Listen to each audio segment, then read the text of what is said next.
inner word. The work with the letters is introduced only after a long preparation, because without that preparation, the letters remain abstractions, symbols, or worse, projections of personal desire. The practitioner must first pass through the 8 doorways of understanding. These doorways are not a mystical decoration. They correspond to a lived alignment of view, intention, speech, action, livelihood, effort, mindfulness, and collectedness. They represent the gradual purification of conduct and perception. Only when daily life reflects restraint, simplicity, and clarity does the mind begin to stabilize. Only when the mind is stabilized through absorption does it become capable of encountering the letters as living realities rather than imagined constructs. It is important to state clearly that this system does not rely on classical Kabbalah. For specific reasons, the kabbalistic framework has not been employed in this book.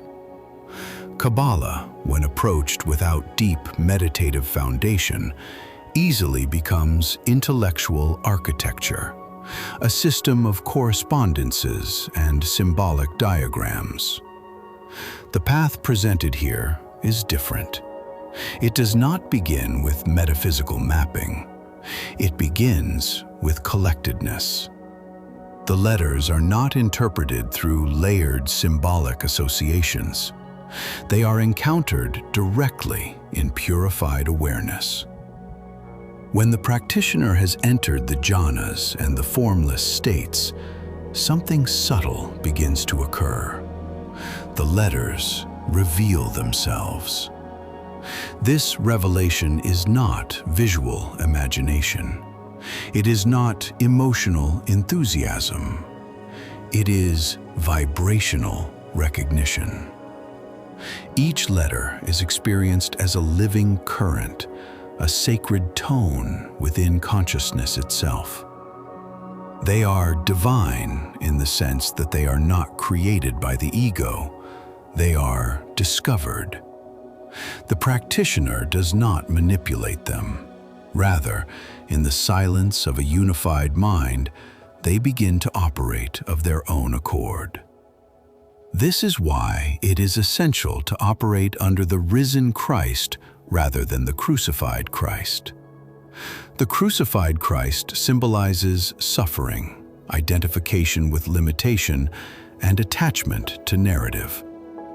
The risen Christ symbolizes transcendence, clarity, and freedom from bondage.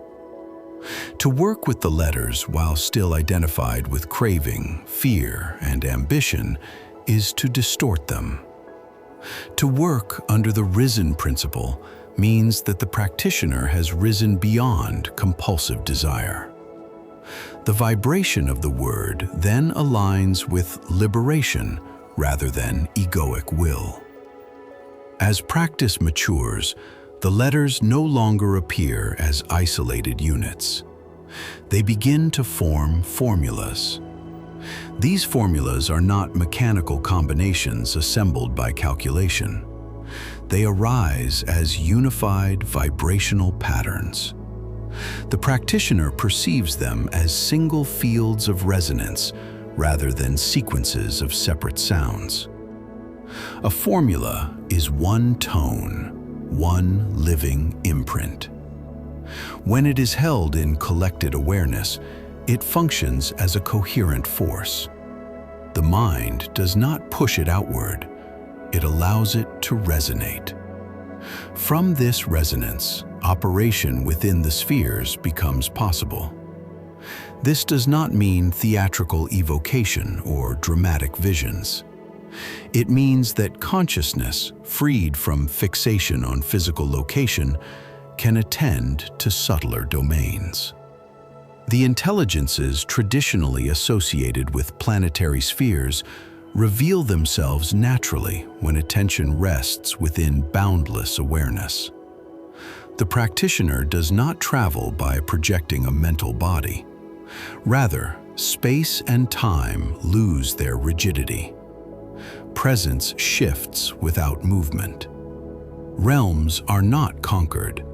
They are entered through affinity. As long as craving remains, such experiences are distorted by imagination. The unpurified mind fabricates encounters and mistakes them for revelation. But when the practitioner has mastered the 4 jhanas and stabilized the formless attainments, perception is refined and stable. The distinction between fantasy and authentic subtle perception becomes clear. Operation then becomes effortless because there is no operator attempting to control. Ultimately, even sphere operation is secondary. The highest attainment is not mastery over realms, but freedom from clinging. The fully liberated practitioner experiences Theosis, or Nibbana, the deathless state. In this state, the sense of separate self dissolves entirely. Craving has ceased. Grasping has ended. Consciousness no longer identifies with form or even with formlessness. It stands beyond being and non-being. In that freedom, the word is no longer something one works with. It is what one is. The letters do not need to be spoken. They vibrate as the ground of awareness itself. The practitioner does not perform magic. The practitioner abides in the living word, completely liberated, completely free.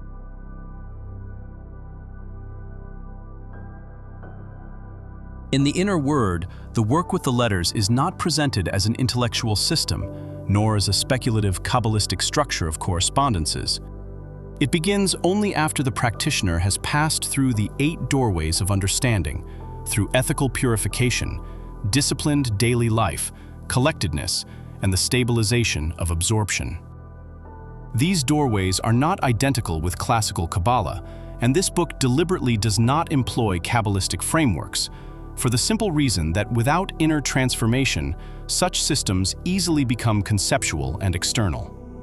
The letters do not respond to theory, they respond to purification. When the mind has become unified and the hindrances have fallen silent, the letters begin to reveal themselves. They are no longer symbols on a page or sounds formed by effort. They are living, divine, sacred vibrations. The practitioner does not invent their meaning. Their meaning discloses itself within collected awareness. The letters operate as living realities, not as imagined forces. To the purified and liberated mind, they begin to function by themselves, much as the living Christ operates within the heart of the one who is truly risen inwardly. It is essential to understand that one must operate under the risen Christ, not the crucified Christ. The crucified state represents identification with suffering, limitation, and fragmentation. The risen state represents victory over clinging, over fear, over separation. Only the mind that has risen beyond craving can work safely with sacred vibration. Otherwise, the letters are distorted by personal ambition. As practice deepens, letters begin to combine. They form formulas, yet these formulas are not mechanical sequences. They are unified vibrational imprints. One does not pronounce them as separate parts. They are experienced as a single field of resonance. The formula becomes one living tone. Within that tone, operation unfolds naturally. These imprints mark the beginning of authentic function within all spheres, not through forcing, but through alignment. When consciousness has stabilized in the formless attainments and remains free from grasping, realms open without effort. The practitioner does not travel as a separate entity. Awareness simply attends. The intelligences associated with planetary and subtle domains reveal themselves without evocation. Space and time lose their rigidity. Movement across realms becomes an aspect of expanded perception rather than projection. Ultimately, the path leads beyond fascination with spheres and beings. The fully liberated practitioner experiences theosis, or Nibbana, the deathless state. Here, craving has ended, clinging has dissolved, identity no longer binds perception. One enters the state beyond being and non-being, beyond affirmation and negation. In that freedom, the word is not spoken, it is lived.